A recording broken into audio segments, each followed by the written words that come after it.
अस्सलाम वालेकुम स्टूडेंट। शुरू अल्लाह के नाम से, बिस्मिल्लाहिर्रहमानिर्रहीम। आज हम यूनिट नंबर 5 का एग्जाम्पल 5.1 एंड असाइनमेंट 5.1 को डिस्कस करेंगे। और स्टूडेंट, ये जो एग्जाम्पल होती है और ये जो असाइनमेंट होते हैं, ये वैसे ही बुक में नहीं आते, ये इसलिए आते हैं ताकि आपकी टॉपिक रिवाइज हो जाए, आप इस टॉपिक को अच्छी तरह से समझ जाए और रियल लाइफ में आप इसको अप्लाई कर सकते हैं। ये एग्जाम्पल और असाइनमेंट इसीलिए होते हैं।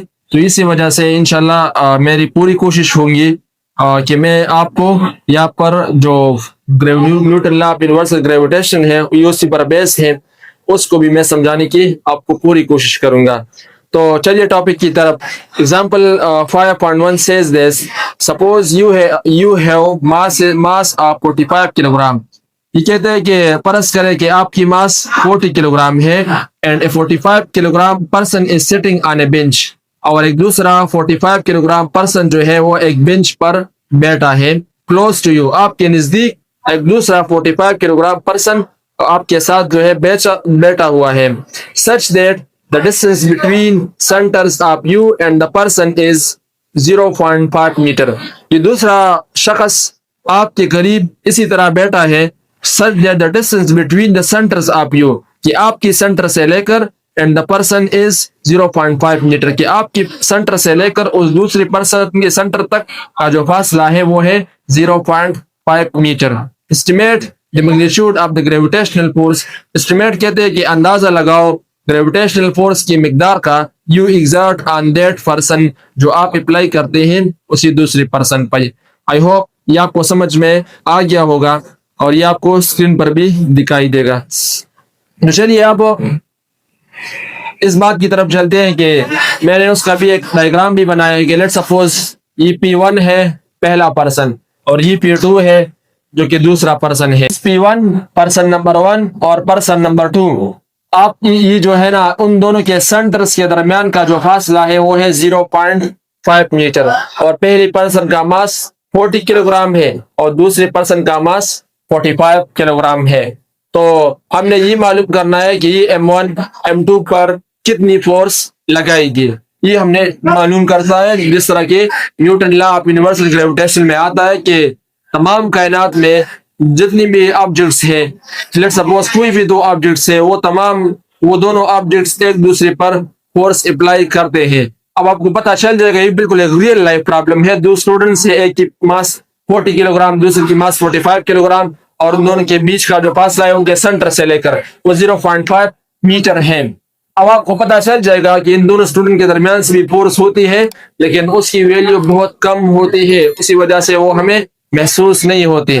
तो मैंने बिल्कुल यही लिखा है, गिवन डेटा में लिखा है M1 is equal to 40 kilogram, M2 is equal to 45 kilogram, और इन दोनों के दरमियान जो फासला है वो 0.5 मीटर। और ग्रेविटेशनल कांस्टेंट जिसका हमें ऑलरेडी पता है वो है 6.67 multiply by 10⁻⁻11 newton metre square पर किलोग्राम स्क्वायर। आप इस किलोग्राम को ऊपर भी उस तरह लिख सकते हैं, कोई मसला नहीं है, फिर पावर आपने -2 लगानी है।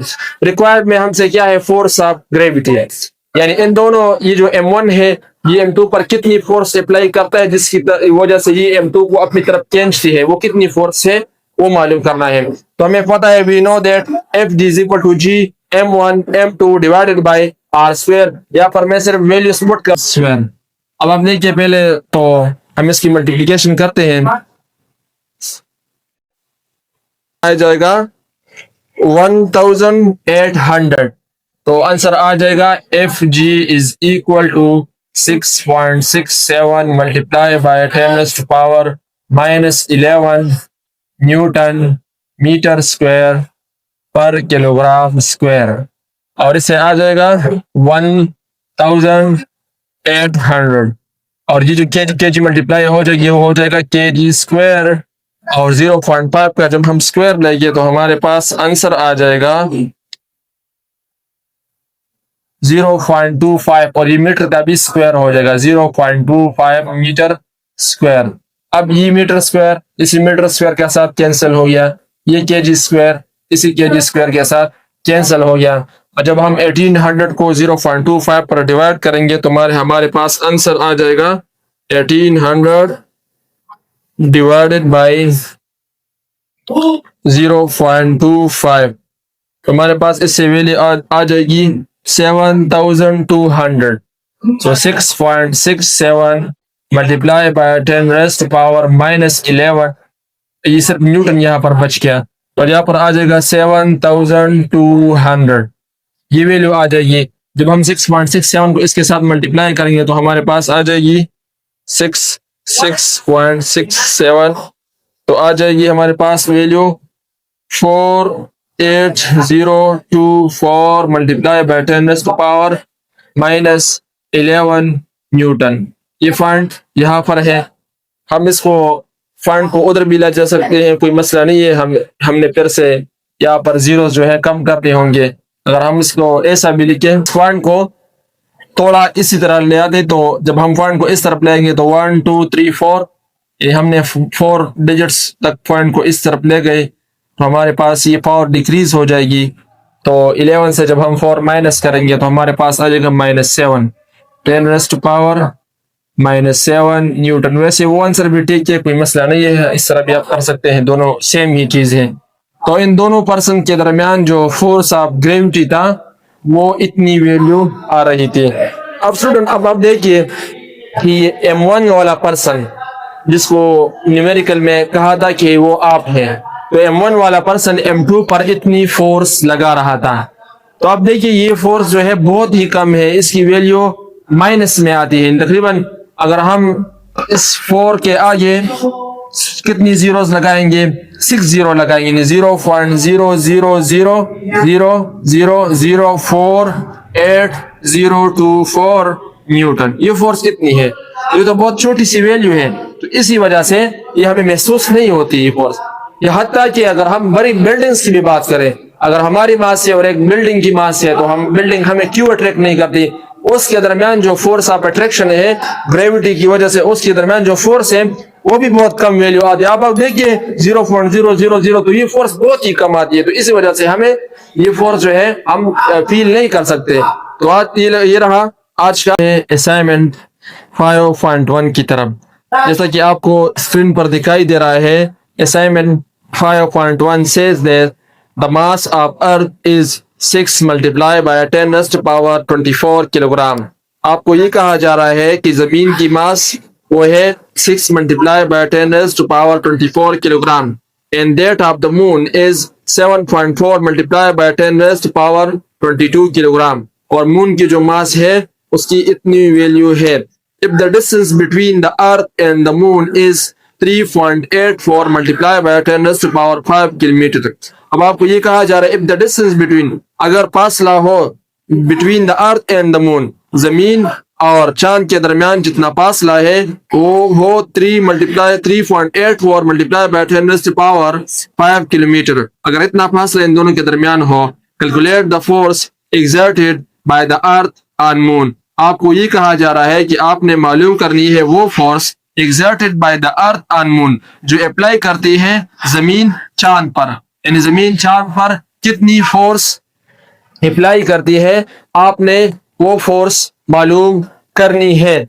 तो सबसे पहले हम लिखते हैं गिवन डेटा। गिवन डेटा में चलने से पहले आप ये देखिए वही डायग्राम मैंने बनाया है। ये एक मास है अर्थ और एक दूसरी मास है मून। जमीन की जो मास है वो है 6 multiplied by 10 raised to power 24 kilogram, और मून की जो मास है जिसको मैंने रिप्रेजेंट किया है mm, यानी वो mass of moon 7.4 multiplied by 10 raised to power 22 kilogram. और इन दोनों के दरमियान जो फासला है, आमतौर में दो ऑब्जेक्ट्स के दरमियान जो फासला होते हैं वो हम उनके सेंटर से मेजर करते हैं। तो मैंने भी यहाँ पर वो फासला उनके सेंटर से ही मेजर किया है, वो है इतनी वैल्यू है जो मैंने यहाँ पर लिखा है। तो सबसे पहले मैं लिखते हैं given data, mass of earth, mass of moon m represent mass of earth while mm represent mass of moon।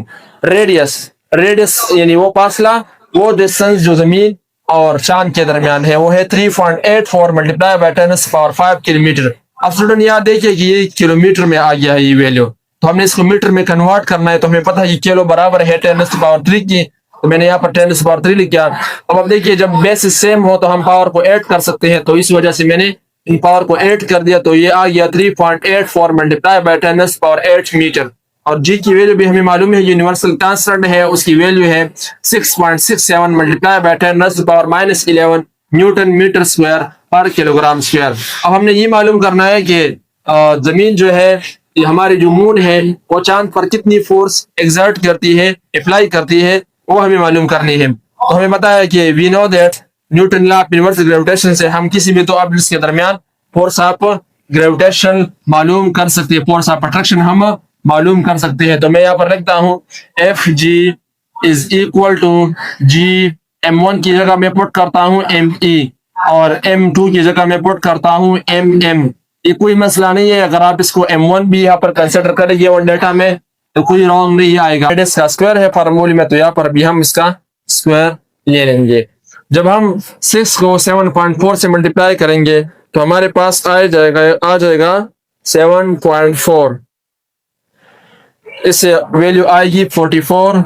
6.67 multiply 14.74, ये से वैल्यू आ जाएगी। और जब 10 रेज़ टू पावर 8 है, इसका स्क्वायर है, तो ये बन जाएगी 16। अब मैं कुछ स्टेप जो है वो शार्ट करता हूँ। पहले मैं इसको मल्टीप्लाई करता हूँ इसी के साथ, तो हमारे पास आंसर आ जाएगी 6.6। अब आप देखिए स्टूडेंट, ये किलोग्राम स्क्वायर आपस में कैंसिल हो जाएंगे। ये जो मीटर है इसका स्क्वायर बन जाएगा, तो ये भी आपस में कैंसिल हो जाएगा, सिर्फ न्यूटन ही हमारे पास रहेगा। जब 6.64 को 6.67 को हम इससे मल्टीप्लाई करेंगे तो हमारे पास आंसर आ जाएगा 44.4 इज इक्वल टू, तो ये आ जाएगी 296.148, और पावर 10 रेज़ टू पावर जो है मैं ऐड करूंगा, यहाँ से आ जाएगा 22 प्लस 24, तो इससे आती है ये 6 हो गया 4, तो यहाँ पर आ जाएगी 10 रेज़ टू पावर -11 अपनी जगह पर, multiply by 10 raise to power 4 + 2 6, और 4 + 4 2 + 2 4 46 आ जाएगी। और नीचे जो वैल्यू है वो है 14.74 multiply by 10 raise to power 16। अब मैं क्या करता हूँ, इन दोनों वैल्यू को आपस में डिवाइड करता हूँ, तो इससे आ जाएगी 296.148 डिवाइडेड बाय 14.74, तो इससे आंसर आ जाएगी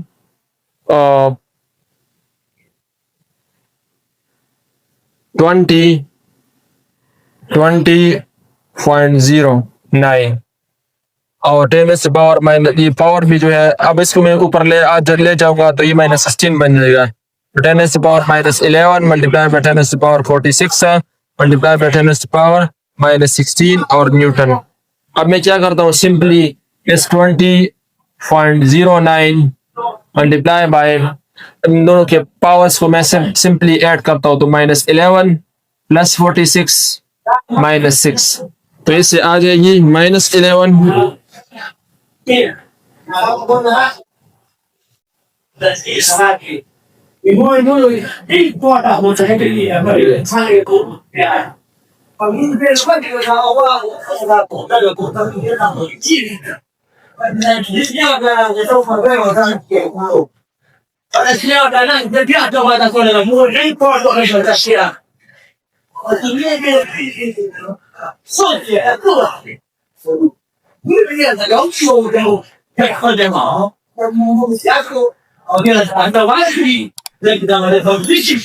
तो हमारे पास इससे जो वैल्यू आ जाएगी वो है 20.09 multiply by 10 raise to power 29 newton. ये जो है इस फोर्स की वैल्यू